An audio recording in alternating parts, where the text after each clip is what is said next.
wathi uPaul noBarnabas, nimelwe ukudlula kwizilingo ngezilingo ukuze nikungene ubukumkani bamazulu.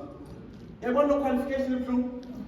Abantu ba-interest bafumene insindiso imnandi wena ubaxelele uba hey man, as much as bandiyithanda lokusindiswa kwakho kodwa uzawudlula ezilingweni ukuze to qualify for the kingdom you must pay the price. Amen. So that nabantwana bethu bayazi into ivangeli is not cheap. Ivangeli is costly. Ivangeli cost egazini. That's why we are so thanda ukundilandela makazinqabe. You deny yourself. Ulizwe wayekhona ekuqalekeni. Waye enguThixo, waye ekuThixo. Engekho yena kubanga khonanye into ekhoyo emhlabeni. Yena lo wayelukhanyiselo lwehlabathi. Kukho umuntu uthile uJohn owaphuma kuThixo. Yena bengelulo ukhanyiso. Kodwa wayezongcina ngokhanyiso. Ngiyambona uJohn ngelimini. Hallelujah, eyodali. Ibandla lakhe limi naye. Wabona uYesu wathi nanso imvana kaThixo ethwalisa isisono sehlabathi. Laphela ibandla likaJohn. Ingaba singabona osane school teacher abakwazi ukukhomba abantwana kuYesu.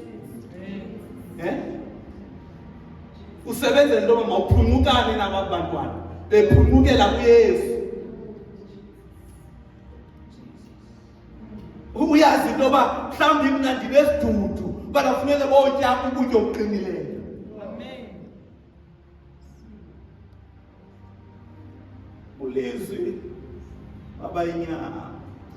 May we value him for who he is. Ibandla lethu lisengxakini bathandekayo. I've been around. I've been around. Yazibona inkokeli zami, you've been around. Ibandla lethu lisengxakini. Ndifuna uyiphinda le nto bendikhe ndayithetha somewhere. That the hope of the Assemblies of God is in the Sunday school. Provided singotishala serious and sincere in teaching abantwana bethu. Uba siyakholelwa kokutyeni, we'll do more to teach abantwana. Before ulimala mabaqatshulwe ngoYesu. Siwuvale unyango yokulimala. Bangaphuma abantwana ngoba izwi iduty yalo ukumgcina umntwana kuKristu. Athi noba udlule emaqhweni ngoba